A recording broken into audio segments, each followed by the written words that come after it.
Spider-Man No Way Home reintroduced us to Andrew Garfield's The Amazing Spider-Man, and he is by far my favorite Spider-Man, my favorite Spider-Man actor is Andrew Garfield. He's just amazing, and even though the Amazing Spider-Man movies aren't great, I am a pretty big fan of the first movie. The second one, but we love Andrew Garfield Spider-Man, so it was great to see him return in Spider-Man No Way Home, and he really did steal the show. He was so good in the movie, and since then there has been a huge outcry from fans to make The Amazing Spider-Man 3. Literally every day you go on Twitter and it's trending #MakeTasm3, and I would love to see The Amazing Spider-Man 3.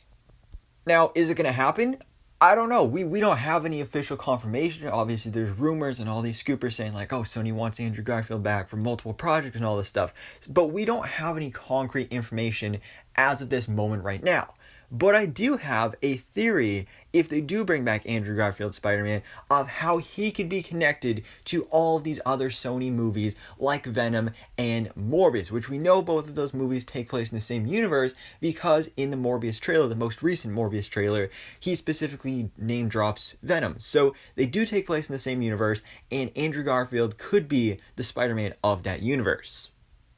Because Morbius is the key. I never thought I'd say that, but Morbius is a movie I'm really excited to see, not only because, if I'm being honest, it actually looks like a good movie, and, Jared Leto is a great actor, so I'm excited to see Morbius, but I'm also excited to see it for the explanation of this whole Spider-Verse, because that's been one of the most confusing things about that movie. When you look at the trailers, if you've seen any of my trailer breakdowns, I point this out all the time in them, is just the confusing Spider-Man elements in this movie, because you've got things there's literally graffiti on a wall of Tobey Maguire's Spider-Man suit. You have the Raimi movie Daily Bugle logo, but then you also have the Oscorp building in the most recent Morbius trailer with the same exact logo from the Andrew Garfield Spider-Man movies or Oscorp building, along with so many other things. So what makes me think that this specifically connects to Andrew Garfield Spider-Man? Well, because in Spider-Man No Way Home, he described stopping pulling his punches. He said, I stopped pulling my punches, I got rageful. Of course, after the death of Gwen Stacy, he's still mourning her loss. He kind of went full Batman mode here, or even more brutal than Batman, maybe even hinting at the fact that he actually murdered someone, where in that Morbius trailer, when it shows that Tobey Maguire's Spider-Man suit on the wall, which we have theorized could possibly just be a placeholder, and when we actually watch the movie, it won't be Tobey Maguire's Spider-Man suit, it says murderer over that image. So we always thought, before we saw Spider-Man No Way Home, that was referring to Tom Holland's Spider-Man, because of course he was framed for Mysterio's murder. But what if it's actually the Andrew Garfield Spider-Man, he stopped pulling his punches and he did murder someone, maybe even multiple people, and now he is no longer known as the Amazing Spider-Man, this great hero, and is actually known as this feared murderer and vigilante? That could be a total possibility here, and then bringing in the connections to Venom in Spider-Man No Way Home, when he and Tobey were talking about some different villains they fought. Tobey mentioned fighting Venom, just this crazy alien, and Andrew said, oh, I want to fight an alien.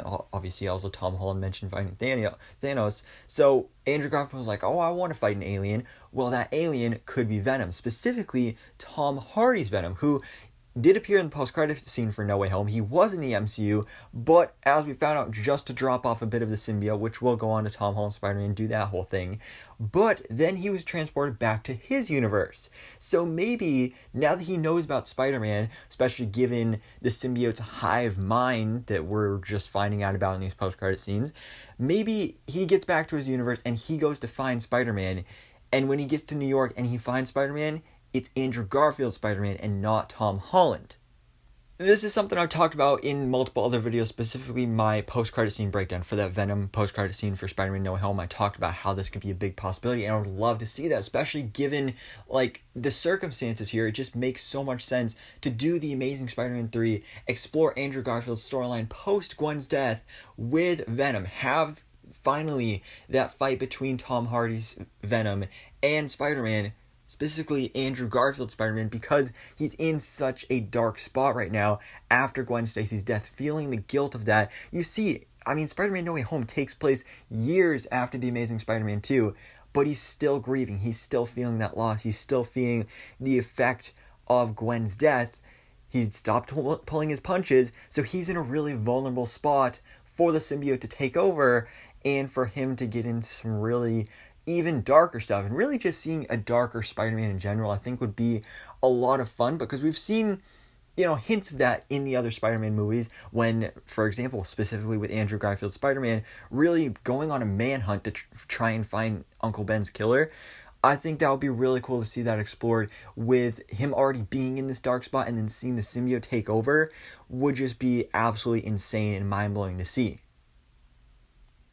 Then again, this is just a theory and kind of just me doing wishful thinking, but when you do connect the dots, specifically with the Morbius trailer, given things that Andrew Garfield Spider-Man said in Spider-Man No Way Home, connecting these dots, it makes a lot of sense, and I really do hope that we do get to see this play out, whether it is in The Amazing Spider-Man 3, or maybe even just have Andrew Garfield Spider-Man be in Venom 3, which has been rumored to involve multiversal stuff going on there, which is super weird and could possibly involve Andrew Garfield Spider-Man. It would make sense if they want to have Andrew Garfield Spider-Man as the Spider-Man of this Sony universe, because sure, it'd be cool to see Tom Holland Spider-Man crossover with Tom Hardy's Eddie Brock and Morbius and the upcoming Aaron Taylor Johnson's Kraven the Hunter. That would be cool to see, but it just doesn't make sense because we know these are in a separate universe, and to just do all this multiverse hopping, it just get too complicated and too convoluted, especially for the general audience.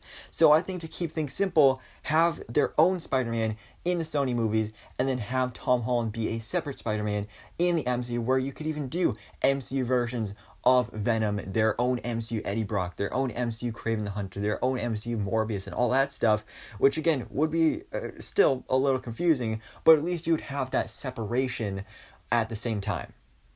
So yeah, guys, of course, as always, let me know your thoughts on this in the comments below. What do you think about the idea of Andrew Garfield being the Spider-Man of the Sony Marvel Universe, connected to Venom, Morbius, Kraven the Hunter, and all these other various live-action Spider-Man movies that are being developed by Sony, keeping the MCU separate from the Sony movies?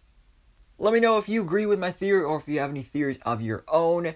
I really hope this happens. I really do hope we get The Amazing Spider-Man 3. I'm a huge fan of Andrew Garfield Spider-Man, and honestly, he just really deserves it after what he went through after the backlash from those movies, and also just getting fired just so Spider-Man could come to the MCU. He really does deserve it.